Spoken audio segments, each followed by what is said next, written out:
one. Everybody, welcome to the Guilty Pleasure Games, the games we love to hate panel.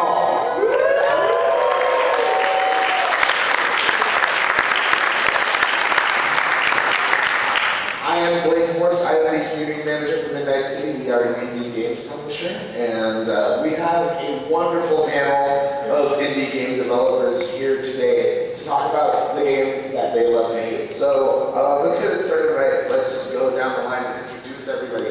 Like I said, I'm Blake Morse. You can follow me on Twitter. Please follow my company on Twitter. They will pay me money.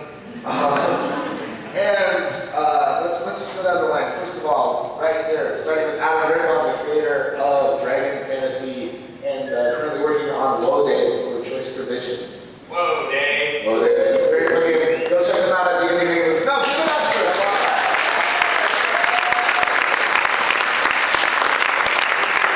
Follow me on Twitter, because I'll pay myself if you do that. All right, next up is Alex Holzer. She is a super rad lady girl who co-founded Robot Loves Kitty, and her husband and her occasionally make games with other cool humanoids. She is the official cat whisperer and also does game design, PR marketing, and business stuff. Ask her about 2 years working from a treehouse or the Satan Pizza. How was the Satan Pizza? It was crazy.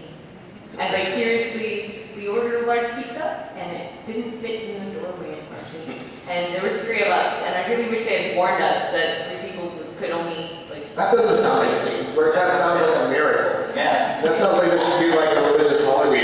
There was too much pizza. Pizza to last for When has there been too much pizza? No, we were all starving, and not one of us could even finish 1 slice. Like it was like just thick, and That's a we folded miracle. it. Yeah, for pepperoni. And seriously, there was like a pound of pepperoni on this pizza. They didn't even like place it carefully. They just. I like this pizza. That doesn't sound that sexy. That sounds more like a holy pizza. Alright, we should talk about video games. Yeah, we should talk about that. Alright, next up is Brian. Brian Provinciano made Retro City Rampage and released it for every platform under the sun by himself. He is a one-man army of game development. Before that, he worked at various game studios on everything from Sonic to Pirates of the Caribbean and an unreleased version of the horrible arcade game 2-Bit. Horrible. I love 2-Bit. I could have been my guilty pleasure. You could have spoiled it. I mean, you did. But, you know, that's Next time, Gadget. So what happened with the 2-Bit that you were working on, Brian? It was supposed to be for those Jack's TV games. So for a while there, they were just pumping out, and at Toys R Us you just get controller after controller after controller. One was like a Mortal Kombat one was like a Spider-Man one, and then they saturated the market. So at one point there was going to be a 2-in-1, and then it was just like, yeah. Man, my heart's Just in do a panel about the crappy games we've all made. Yeah. I would have nothing to talk about, but I'm sure you guys would have wonderful stories. Alright, next up is Sean. Sean is a game designer and director with truly fantastic hair. It cannot be denied. He is currently working on Shovel Knight at Yacht Club Games. You might also know some of his other games, Double Dragon Neon, Blood Rain Betrayal, which you can now get on Steam via Midnight City.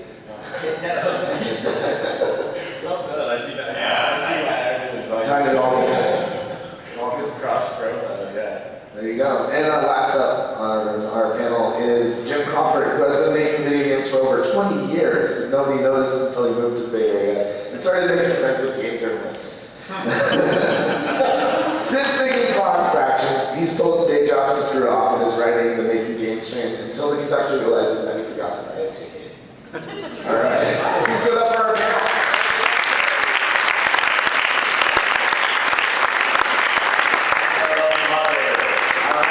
So yes, this is about guilty pleasure games. What does that mean? Well, these are games that aren't necessarily the most popular in the majority's eyes. You know, maybe they're not the best games, but for some reason they just hold a special place in our heart. Like, we can't get enough of them. It's not necessarily games you want your friends to see you playing because they'd probably give you some guff about it, wouldn't cut you any slack. So I think the best way to kind of show what these guilty pleasure games are is actually just let's do it. Yeah. Let's do our guilty pleasure games. All right, since I'm right here, we'll start off with me. I picked the Dynasty Warriors series. That's right. As you can see, the Dynasty Warriors series enjoys long walks on the beach and dislikes not killing people. I don't know what it is. I grew up in like the arcade era of gaming, and sometimes I just want to mindlessly beat the crap out of stuff. and not really think about it and not have too many goals or objectives or things to worry about. I just want to hack and slash my way through hundreds of thousands of people pointlessly, aimlessly even. And I can't get enough. I've actually been playing the new Dynasty Warriors 8 Extreme Legends to the Max Extreme in preparation for the panel, and it doesn't go away. Dynasty Warriors was the first game I bought for the PlayStation 2, and I played the crap out of it because there was a long wait for other games to come out. And yeah, I don't know, like that would have an ambition mode. I don't know, do you guys play Dynasty Warriors ever or any of the other Dynasty Warriors games? So, yeah, so they now have a mode where you can just build a town, and all you do to build that town is just fight battle after battle after battle, like the same 6 fights over and over and over again. And I must have done it at least 100 times by now in the last week. Because nothing fills up a town like murder. I have thousands of corpses strewn about, going to the market. It's fantastic. It's great. So, curiosity, how much has the series changed in the last 17 years? The series has changed in only a few notable ways. You now have animal friends that you can call upon. So like I'm running around with a panda helping me out right now. A murder panda? Or death panda. Not a murder panda, just a death panda. It's fantastic. You know, they give you like some things you can like now give yourself like health boosts or defense boosts, stuff like that. The moves really haven't changed that much though, honestly. It's still really the same basic combos. They just look a little flashy now. You can choose more weapons. But I mean, overall, the core of the game is still very much just slash, slash, slash, super slash, slash, slash, slash, super slash. And once you find that combo that kills everything around you, you're just doing that for like 3 hours straight. Yeah, so that's why I think Dinosaurs, and I don't think it's a bad, I don't think any of our games are really bad games. Like, it's not necessarily. Like I don't love, or I don't hate to love these games. It's like I really do love these games. You know? But it's not a clever title if we say games we love to love, and it's not too much. Yeah. Because we don't want to make it what we love. Yeah. We do it because we're doing that right now. So are you excited for Hyrule Warriors then? Yeah, you know, I don't have a Wii U yet, and I'm very tempted to get one, just so I can play as Ganon. This is the first game you're going to be able to play as Ganon. Right, like you can. And it's a Dynasty Warriors game. Yeah. All of you didn't see that. None of you did. I can see it in his eyes. Yeah, and I just gotta give a special shout out. The Dynasty Warriors Gundam series in particular has been my favorite of all time, because anything with giant robots that I get to kill stuff in, just I bought. Or even like demo in it. Just paid for it. Alright, and I guess Adam, that means you're up next, my friend. Oh, wait. You might say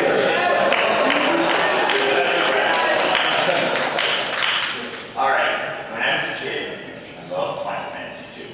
And then I loved Final Fantasy III. And I think Mystic Quest actually came out well before Final Fantasy III, but somehow I missed it.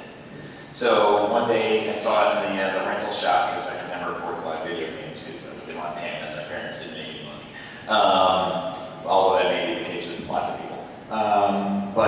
So I got Final Fantasy Mystic Quest. I was like, yeah, this is going to be awesome. And I turned on, the music was pretty cool. And I was like, yeah, I can do a thing with a sword.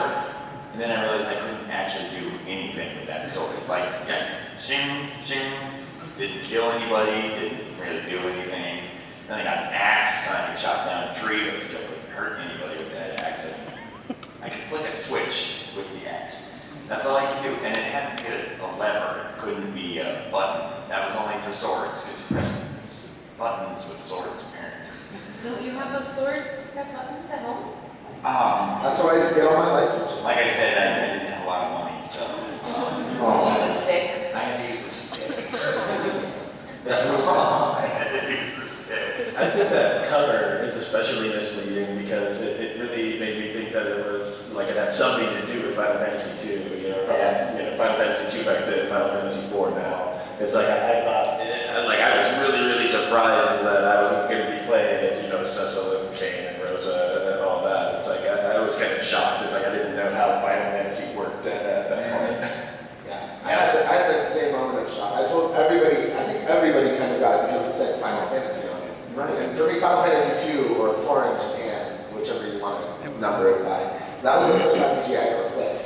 So that just had me jonesing more. Same, yeah. Yeah, you're just like, I need to check this out, and then you play this, and you're like, it's nothing. Yeah. It's just nothing like the other games, and it's so heartbreaking. Although a guy I was talking to last night told me that his first love was the character Phoebe from Mystic Quest. He was really into her 16 by 16 spray. Yeah, for sure. So interestingly, I did a little research into it, and I'd always thought Final Fantasy Mystic Quest was because they call it Final Fantasy USA in Japan, so I thought it was made by an American team who just didn't know what they were doing. But no, it was made by the team that made Final Fantasy, I think it was Legend 3 for Game Boy Color, or for Game Boy, not Game Boy Color. That didn't happen for like 3 more years. So they, you can tell when you're playing the game that they started out having no idea what they were doing. And as it goes on, it gets better. You know, the graphics start to suck a little bit less, and the environments are a lot more detailed as the game progresses because they made it front to back. And that is the absolute wrong way to make a video game. So I'm just curious, why does it have such a special place in your heart? Because everything that Final Fantasy Mystic Quest did badly, Lufia 2 did good a little bit later. Like 3 years later. It's like, how many people in here have actually played Lufia 2? Not bad, not bad. Not bad. 10. Lufia 2, you could do all kinds of stuff with the weapons, and you could do it on the map. You could shoot arrows at enemies, and they'd be stunned, they'd stop. You know, Mystic Quest was one of the first RPGs of the Japanese RPG style that had enemies on the map. You could see them. That was mind-blowing when I was a kid. It's like, I can pick and choose my fight, but they don't move. They just sit there forever waiting for you to come murder them. And, it's very boring that way. But in Lufia 2, they move around. You know, you can get like a hook shot, you can use it for stuff. And so I think it's a game that like really, it set up a bunch of great ideas that everybody else took later and did really well. But actually not enough people had done stuff like that. I'd love to see more of that in our So it kind of, even though it failed, it kind of opened the gates up Yes. for later games that would actually be fun to play. Yeah. Plus, I also want to point out, Ryuji Sasai, who made the soundtrack to that game, freaking rocks. Like, that soundtrack is good, and that dude is in a Queen cover band in Japan, and he is awesome. There you go. Yeah. So why didn't you just pick like one of those other games that you would actually enjoy?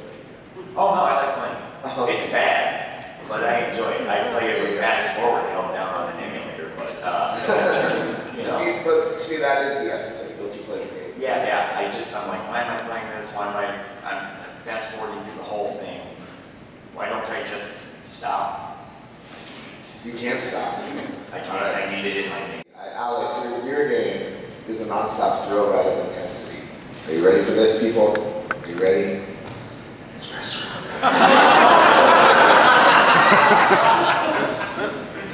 Thanks, guys. I mean, do we have to say anything at this point? I mean, it's pretty obvious, though. But all right, why a restaurant? On to the next one now. I'm just gonna sit and cry now for 5 minutes. I'm totally embarrassed that this is one of my favorite games.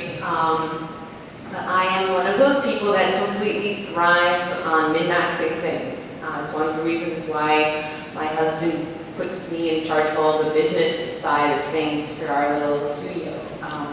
And this game is really fun, I swear. It's kind of like The Sims, except you're running a restaurant. Okay. You know, there's none of that like mini game food preparation crap. It's none of that. It's really No relaxed. stuff. It's really cool. You like get to chill with customers and they give you secret recipes. And then you're like, oh, should I make this food of a cheaper, shittier quality? Even though I'm like a 5-star restaurant and make a few extra bucks. You know, so there's that kind of element to it. Yeah, it's. So is this relaxing? Because like running a restaurant seems like a strenuous thing. I like most of my teenage years, I was waiting tables and things like that, and I actually ran a cafe with my mother at some point, so I don't know why I wanted to emulate that in a video game as well, but...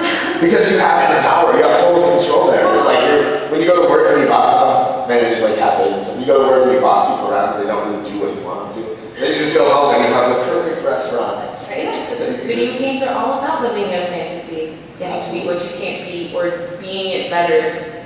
But And you fantasize about managing restaurants. yes, and After managing owning restaurants that have giant lobsters decorating the roof, things things like I that. can really go. Yeah, Yeah, That seriously. sounds delicious. All right.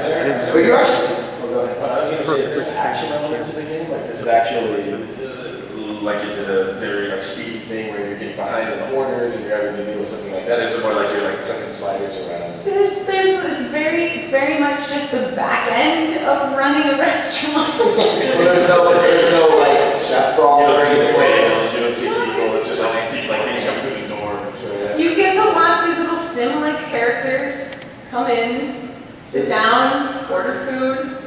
Is there like an accident-prone like French maitre d' or anything like that? Like slips on everything? I think I could probably make a much more entertaining game with all of these suggestions All right. than that game, because it's kind of embarrassing. Announced right now, Robot Loves Kitty making. Restaurant, I heard too. Restaurant harder. All right. And two things? This is more a very interesting, strange story. I would love to. Well, you Well, can pick two then. she did us a favor. Rachel Moore was supposed to be our panelist, and unfortunately she couldn't make it due to some conflict. So Alex is filling in. So since she's helping us out and doing that's what she does. I get special treatment. Plus, it's a really interesting story, so just hear her out. Let's hear it out. So, Monty Python's Flying Circus, we had on my brother had on his Amiga, and that was back when games came, on like a 3-inch disc. We put it in, and the version of the game that we got had that was just absolutely a mess. There was like barely internet. We didn't have internet or anything like that, and we were just unsure for the longest time why it would have this cool little intro, like you'd be this guy and this little bush would follow you along for a minute, then your head would get popped off and it'd get stuck to a fish, because it's Monty Python. And then suddenly this little fish guy is there, and then there's all these garbled blocks of mess, like there's just pixels everywhere. Nothing worked the way it was supposed to. We couldn't see anything on the screen other than our character, and sometimes like fish would fall from the sky. But there was just, all of the visuals for the game had been corrupted. And we didn't really even understand that at that point. But it actually led to making the game better. Because it's actually a really shitty game. So you're saying the fact that this crappy game was so crappy and broken for your particular version that it appealed to you more? Yeah, it became, well, my brother barely let me in his room to play it, but it was always a very interesting thing. And he admitted to me later, when I told him I was going to be on this panel, he admitted that he kind of got obsessed with figuring it out, and kind of like a speedrun sense, where like you memorize where everything is, because you don't know what the fuck is going on. Man, that actually sounds like a metaphor for some of the relationships. It's like really broken, but I feel like I can fix it. I think I make it better. I make it happy. Do you still have the broken disc for this game? The Amiga is in my dad's garage with all the games. We need the live stream. Yeah, I think we need to dump the disc and disassemble it and figure out what happened to it. Do like a final comparison. All right, let's get to it, man. So, I had actually picked some other games before this, and then I decided this was the one that I was kind of embarrassed to even say, so I realized it was the right choice. Tell the other story instead, though. No, I mean, I have a tendency to like games that all my friends tell me suck. And Mystic Quest was one of them too, because I hadn't played the other Final Fantasy, so I loved it. And all my friends were like, it's not a real game, it's not a real RPG.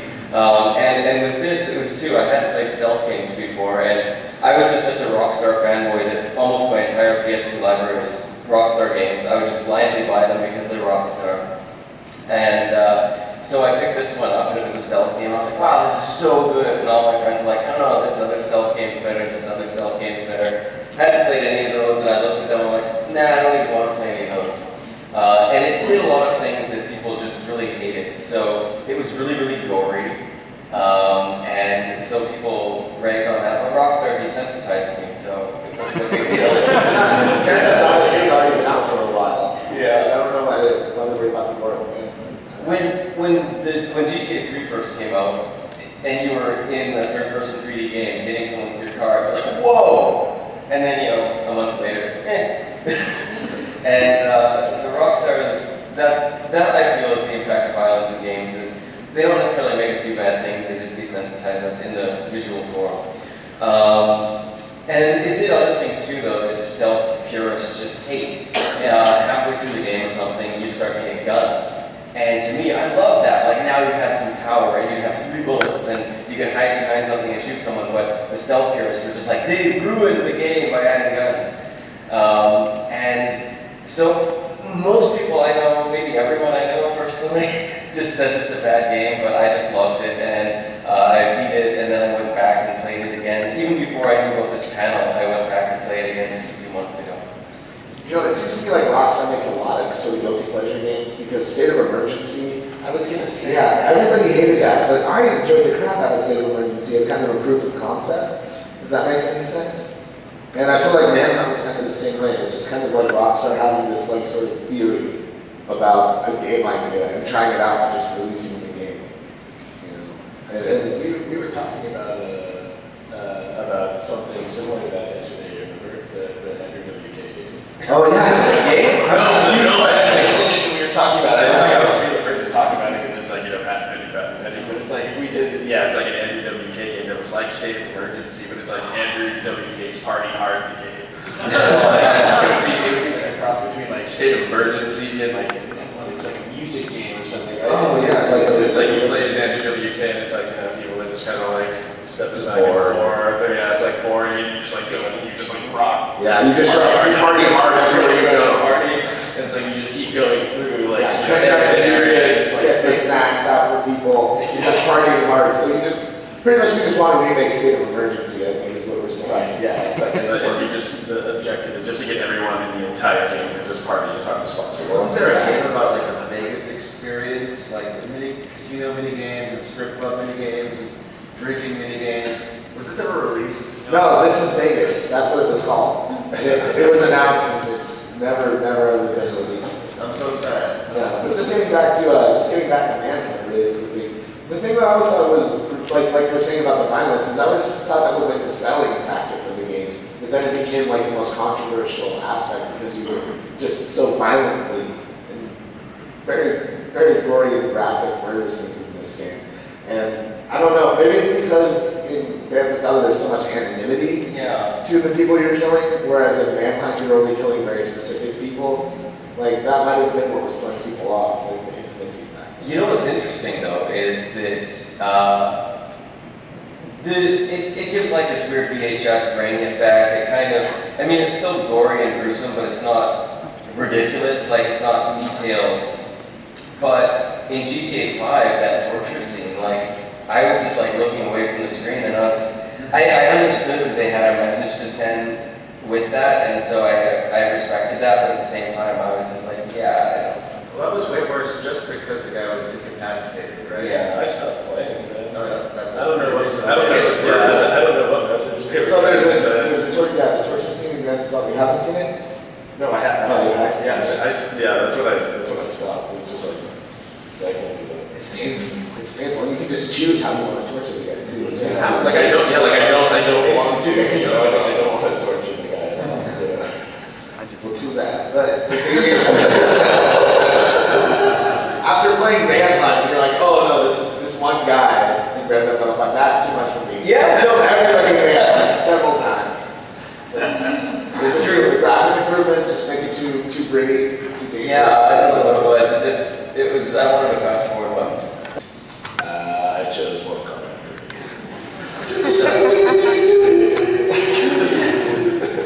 I just want to know how the soundtrack to Mortal Kombat games is actually amazing.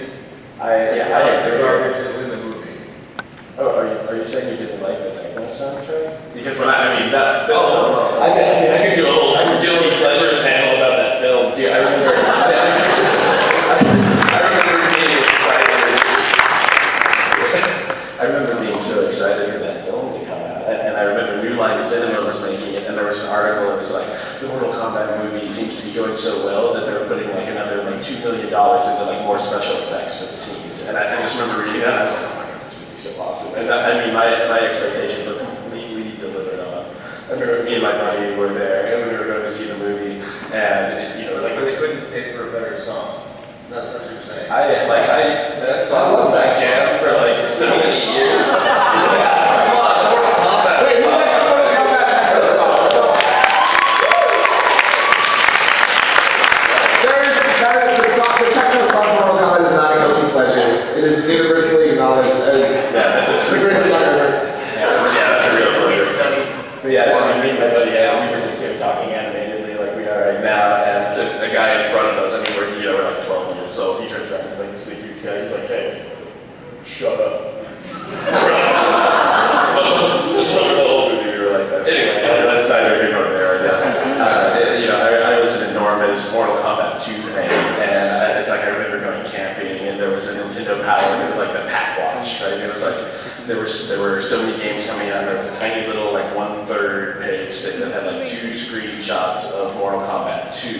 And it's like, this was the first one that was going to have all the blood and gore, because the original Mortal Kombat was censored on the Super Nintendo, and it was like, Sega Genesis, like I was all about Nintendo, and it's like I would never convert, just for the gore. But it's like Mortal Kombat 2 promised all of the gore, like all of the excitement, and it's like I was camping, and it's like beautiful nature, and I'm just like, all I could do was look at this thing, just like, Any code that would turn the sweat red. Oh, no, there was a Genesis version that you enter, and it would give you the blood. yes. And I think it might have been on the second Super Nintendo, Mortal Kombat 2 had all of them. They just Right, yeah. I mean, in Mortal Kombat 1, it was sweat, like sweat would go off, and then all of the really gory fatalities were taken out too. So it's like, they changed Sub-Zero's fatality, so instead of the spine rip, he just like shattered an ice guy. I mean, it was very weird, but Mortal Kombat 2 was the one that I just like fell in love with, and so I played it just repeatedly, right, like over and over and over again. So Mortal Kombat 3, this is also the time when these games were available in the arcade before anything. So finally, like a Mortal Kombat 3 machine like showed up in the arcade, and it was like everything was different, and it's like everything was wonderful, but everything was also kind of terrible. Like they added dial combos where it's just like, I still remember it's like Sub-Zero, you know?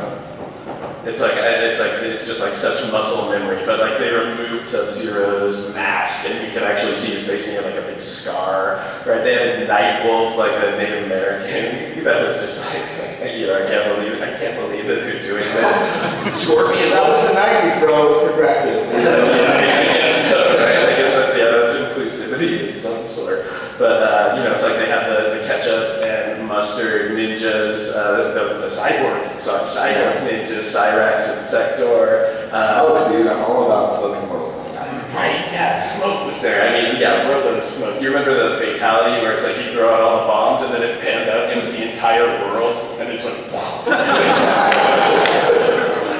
so it was like, they took all of these mechanics, and it's like my friends all played Street Fighter, right? It's like they played Street Fighter 2, which was like a nuanced and like important fighting game. But it's like I loved Mortal Kombat. Like I loved Tales from the Crypt. I loved like blood and gore. I was like a teenage, I was a teenage kid, and so seeing that stuff, it was just like so exciting for me, even though I understood the mechanics weren't that great. On top of that, it was also like ridiculously tongue-in-cheek, right? It's like, this is the one where there were like animalities and fatalities in addition to fatalities, and it's like, so you could turn your opponent into a baby, you turned into an animal, and like the animations were so terrible, but it was also just like so wonderful, right? And it's like they took Scorpion out, and they just put in like this bizarre cast, like Shang Tsung was like totally different looking, and I just remember thinking, this is just so bizarre. But the run button totally killed it. Right. It's like just over here in the bottom corner. Yes. Completely useless. No point to it. Well, useless. Well, There were so many things that you could do with the run button. In addition to having to change up the arcade cabinet for like every unit, right? Yeah, you had to drill 2 holes in it. Right. Screw it in the joypad and solder it. Yeah, I think they added the run button to have some form of aggression in the game, right? To like stop people from turtling, and I think it really, I think it really worked.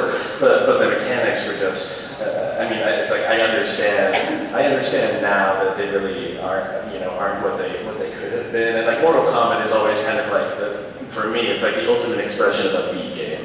But I guess that's why I love it. It's like I love BBBs, and I just loved it as a B game. I feel like it took the Mortal Kombat series a long time to recover from Mortal Kombat 3. I feel like 9 is like, they're finally like, all right. Right, it's like, yeah, they have their groove back now. Well, I mean, Mortal Kombat 4, that one, I was like, should I? No, right? Because like Mortal Kombat 4, I don't really take any pleasure in it at all, right? That was the 3D Mortal Kombat. That was just like, they were trying out their new engine, and it was like, just really, really bizarre. Quan Chi, just kind of, let's link that. So at E3, whenever they were showing off God of War for the first time, I was like, what is this Quan Chi game that's happening? Because Quan Chi is like he's like a ghost white guy, and he looks exactly like a God of War character. He looks like exactly like Kratos from God of War, and I was just like, is Sony making a Quan Chi game? That's so bizarre. I think they actually did make a Quan Chi game at some point, or like something similar. I remember they made a Mortal Kombat Shaolin Monks game. Mortal Kombat Shaolin Monks, Mortal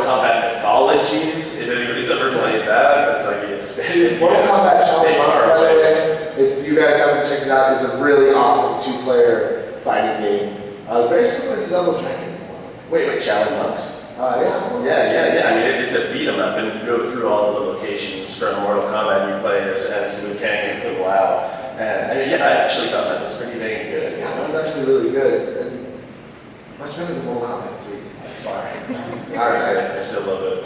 Last but not least, Jim Crawford, ladies and gentlemen.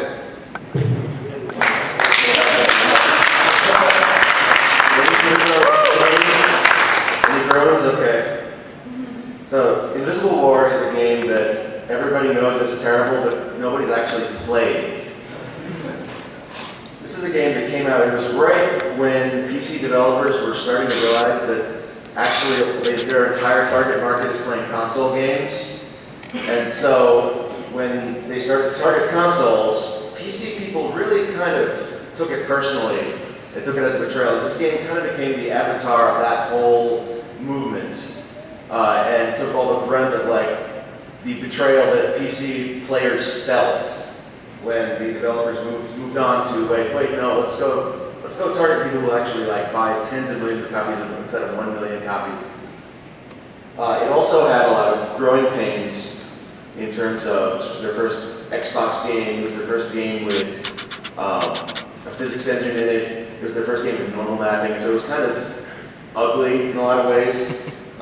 So like all these problems were like right there on the surface for you to see, but you know, you play this game for like an hour, you realize it has all the awesome world building of the first game, all the good writing, actually has a better story, believe it or not. I mean, don't want to talk too much shit about Deus Ex, it's not going to get me anywhere, but that game was kind of a mess if you look back on it.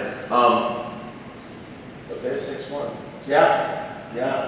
Do you know they had 2 design teams on that game? Like, they barely talked. Like, design team 1 and design team A. It's a real thing. Did you just kind of cut it together afterwards? So even odd levels, yeah. Yeah, like Frankenstein setup.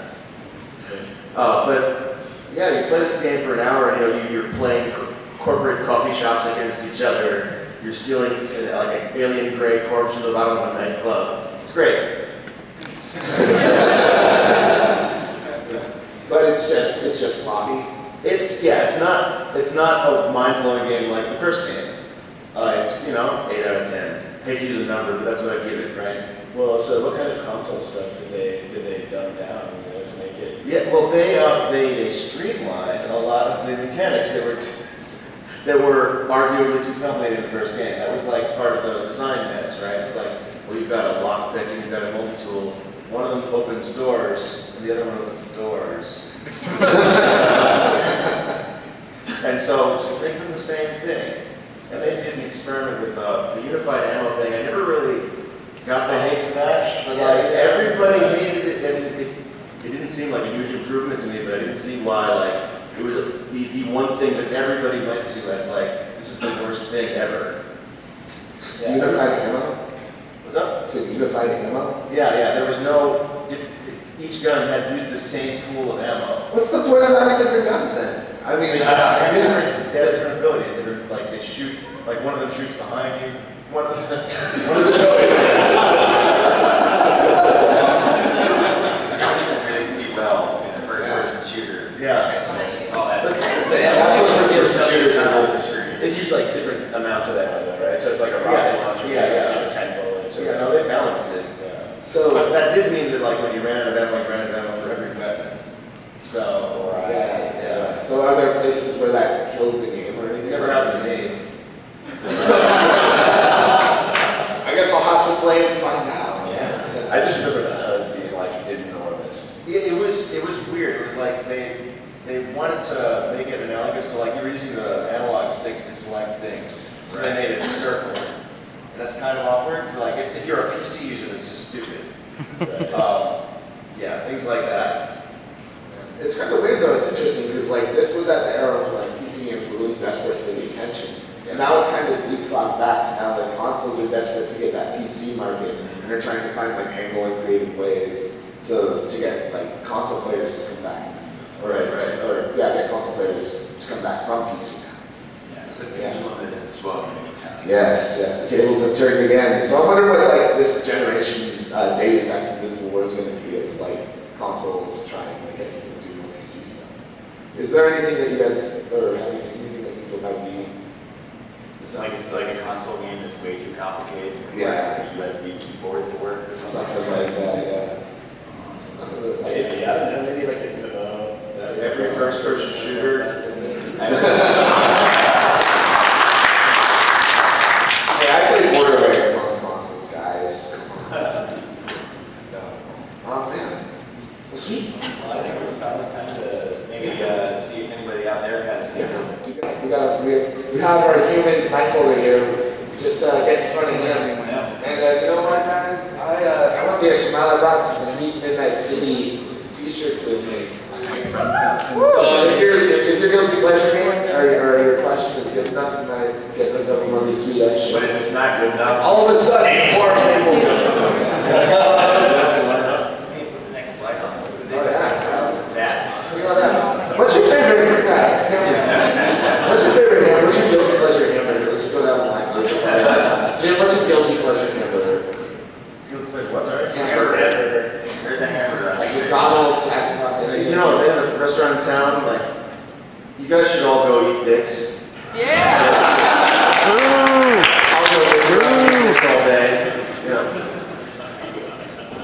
Sean? I really like Wendy's.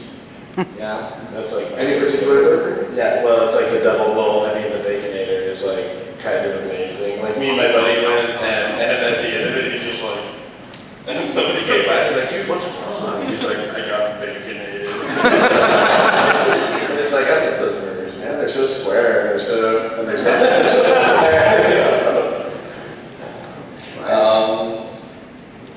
Burger King is my least favorite restaurant on the planet. It leaves an aftertaste in my mouth after I brush my teeth 6 times the next day.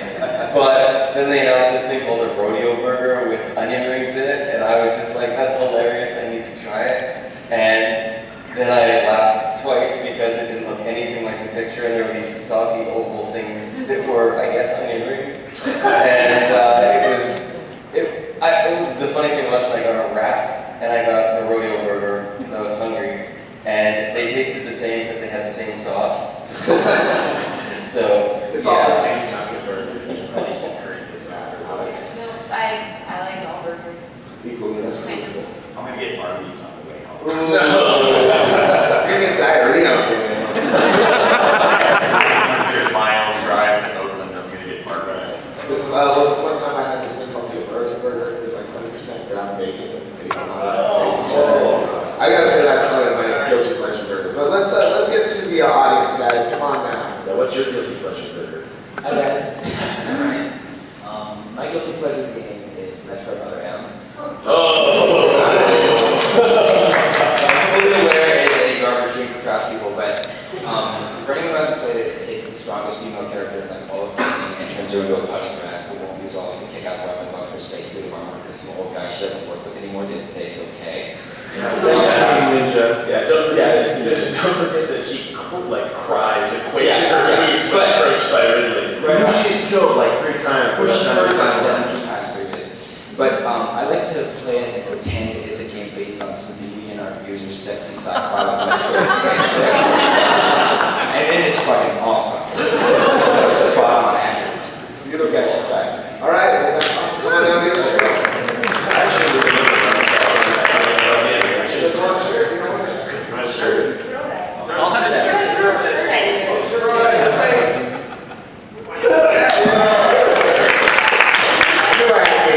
All right.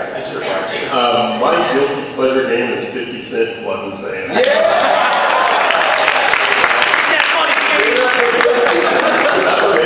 was the only one that actually played it, so. That game was actually scripted by like a Hollywood writer, like the guy that wrote Die Hard wrote that stuff. He definitely yeah, I know when I played it, it was actually like brilliant. It had like the stop and pop, like Gears of War, like shooting like mechanic before anyone else did. Like it was way ahead of its time. It was so like laughable that it was after like this skull. Yeah, the crystal skull that like terrorist Oh yeah, he was just like playing a concert for like Chic or something like that. And it's him, you're like him and like Common or the game or something. You go around shooting a bunch of. And like his crew is just randomly calling out things at him from somewhere or explosions are happening. That game is pure genius. I love that game. If you like that, also check out the club. That's another have same screen co-op. Because I bought that game as like, it's a coffee table game. Like, oh, check this thing out and play with a friend. But it turns out you can play online. Why would? And I'm not going to ask any of my friends. I'm not going to ask any of my friends to buy a copy of this so we can play it together. Jim, I'll buy a copy and play with you. Oh, thank you. All right. My guilty pleasure game is Risen 2.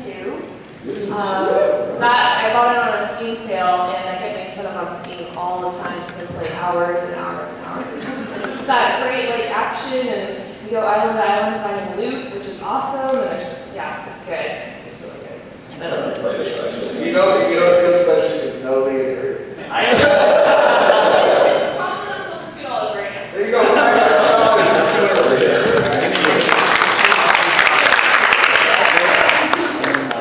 I have a bunch, but I'll just do like The guiltiest, just the guiltiest guiltiest. of pleasures. One of my favorite games of all time is a game called PN3. Oh, okay, yeah. That's one of the Capcom 5. Yeah, which all went to other systems except that one, which I think I bought every copy that's sold in the US. I saw the numbers. It's So sold that's why for Capcom's still a 1,000. company. No, No, I'm kidding. it's like it's a shoot 'em up, but from third person. When you first look at it, you think, oh, it's like Devil May Cry. It's not. It's like Devil May Cry, but it controls like Resident Evil. Right. It really doesn't work. That sounds painful. But you're dancing the whole time. You're dancing the whole time, and it's all dodge and counter attack and combos and stuff. But I think it's just a lot of fun if you perfect everything you run through it. All right. So my guilty pleasure game was something that I thought was really cool, and I tried to talk to somebody about it, and it's Angel of Darkness, Lara Croft. Oh. And I got made fun of for a really long time, especially since my version was broken, and so she fell in one of the pits, it would just freeze, and she would just scream over and over again. So my mom would come in, she's like, is everything okay? Like, broken over here, like over her head. Is that the one with the goth dude that has the glaive? He's super hot, so. You got me there. And you can play as him too, and it's really fun. I would play it. I love glaives. Glaives are like the most ridiculous video game. Oh man, I should have chosen Dark Sector. Except that game was awesome. That wasn't like a guilty pleasure. Dark Sector? Dark Sector. Yeah. Oh, Dark Sector. Best use of a glaive ever. On Xbox 360 was awesome. You had like a pro style, it's like you had a pro style blade, and you go in, and it was like you could drive it through like an electric shock thing, and it would get shock on it. And you would steer it, right, like aftertouch style, and then you could like, put it in, drive the thing into water, and everyone would get electrocuted. It was That awesome. became like getting into Arkham City. It's obviously good to think about that. Game is Master of Orion 3. And it wasn't even finished when they released it, but I just played the hell out of it, trying to make it good. And to the point where I got everything in the game just do automatically, and I'd still just sit there and go turn. So I read about this game when it was released. I never played it. Did the feature where you have a certain amount of focus points to talk to viceroys make it into the game? No. Okay. I remember this was like. Not Unreal, it's like Microsoft Excel if it were a game. Right. This is a design decision that like I thought they had made, and it's really affected my own designs. So it's like I thought they had this feature but didn't. So it's a ghost feature that I've just been having in my head forever. But I thought that was brilliant. That like the viceroy will go behind your back and do shit, and you only have like 4 focus points a day to like, okay, no, do this instead. Yeah, I didn't. It doesn't. The game I didn't play in my head was really cool. That's your idea now. That was fun. Yeah, so use it. Excellent. Thank you very much. So, Hello Kitty Roller Rescue for GameCube. Yeah. I have played this. This game is great. I played it at a neighbor's house. We were at a party or something. And she's like, it was a game for, she's, I don't know, at the time she was like 5. She's a girl for game whatever. I'm like, well, let me just try this real quick. And I played it briefly, and I was like, oh my god, this is really good. And I didn't play it again until like a year ago. When I saw it on Amazon, it was like a couple bucks, and I was like, I'm gonna blow your mind. I have played every single Hello Kitty game I've ever gotten my hands on. And it's cool. I love Hello Kitty. I'm no joke. This guy can gosh, I have a Hello Kitty guitar, and that's like all I play at my shows ever. It's got like all these cool mechanics to it. Like you got like different partners you can use and stuff. Yeah. The platform is good. You get like different outfits and different like magic wands you can use. What's crazy is the Hello Kitty games are really well put. They're not hard. Like obviously they're not for my age Oh, yeah, they're easy. or anything, but like they're easy. But they are really well put together. And I'm not sure if it was this one specifically because I think it came out on Xbox as well. But I think it's like exclusively in Singapore. They have like an Xbox original like system like dedicated to this game. It has like it's like Hello Kitty edition. It's like clear with like flowers on it. I don't know. It's I don't know on it. That's by the way, everyone's heard that Hello Kitty is not a cat. Yeah, so it's What the hell? A person who looks like a cat, is that the idea? I guess so. Or a girl that's delusional and thinks she's a cat. She's a little British girl, right? She's just mentally unstable and thinks she's a cat. Maybe she lives in a There was a little confusion. They said she wasn't a cat. It's like they just mean like she's not walking around on all fours. You know, it's like Hello Kitty has. She's a fictional character. Yeah. Okay. She's an